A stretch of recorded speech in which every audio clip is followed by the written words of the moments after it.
So, I have gotten the underside of the cross member on this side done. I need to clean up the weld and just finish up a few little points. I welded in and just been goofing off with filling in the really corroded area of where the mechanical brake had an access cover in a giant square hole. I just took some scrap steel, welded that in, and goofing around with filling it in, as you can see. So underneath, took a giant plate, welded in underneath.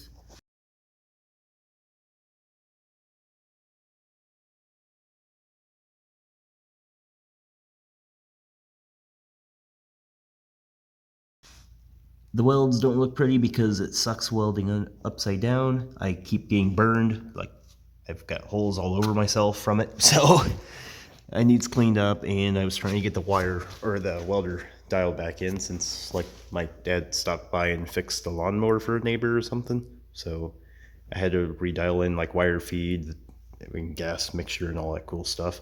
But the big thing is I went to the hardware store and I got some, here we go. I've got a bunch of little hardware and inserts to weld this thing. This is the actual isolator that supports the weight of the transmission.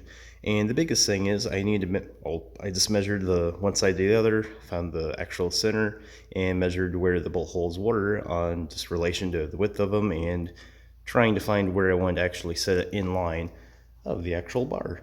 So goofing around with all that, drilled my holes, and actually we'll cut into a few pictures and all that.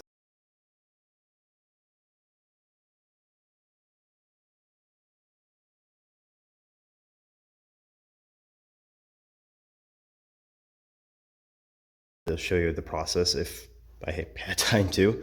I ended up cutting a C into it and knocking the entire flange of this top piece of the box tube down to create a 4-degree angle that will match the engine's 4-degree angle in the back, or towards the back of the actual car. So with that said, let's show it to you. See? 4 degrees replicated in the actual tube itself while having the actual whole pipe going through the actual bar. That way it's not just crushing, how I say it. Stay. This thing is not stable.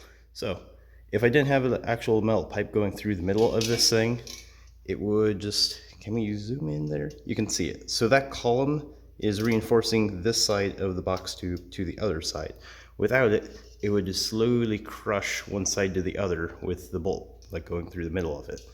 So it was just a lot of little fabrication just to get that far with one little bracket. But I wanted to show you guys because I'm excited. Within a week or two of me just goofing around out here after work, I should have the actual engine and trans fully mounted in, and I can start actually firing the engine, getting the car bolted down, not having to pull this thing back in and out of the frame so much to measure things. And I've goofed around with mocking up where my steering box is going to be, and with where the length of the pitman arm is, I believe 6 3/4 inches long, that I'm just mocked it up, and I should be able to shuffle the the steering box just a few inches, or maybe an inch or so actually further back from where it is now. That will allow the alternator to stay right around here and giving me plenty of room to actually keep my hood and everything up above. Ugh. Anyways, it's really hard to talk this much and keep the video condensed. My point is, a lot of cool progress, and I'm kind of excited because within a week or two, I should be able to run or fire the engine in the frame and have everything hooked up to actually keep the engine running, like radiator and all that cool stuff. I'm getting excited. Can you tell? Anyhow, I'll see you guys soon. Also, Festiva is still being worked on. I am eventually going to put a B6D ECU in this so I get a higher red line and a bit more power, possibly 20-ish, depending on how well I've got the ECU dialed into this thing. But that'll be for another time, and I'll see you guys soon. Later.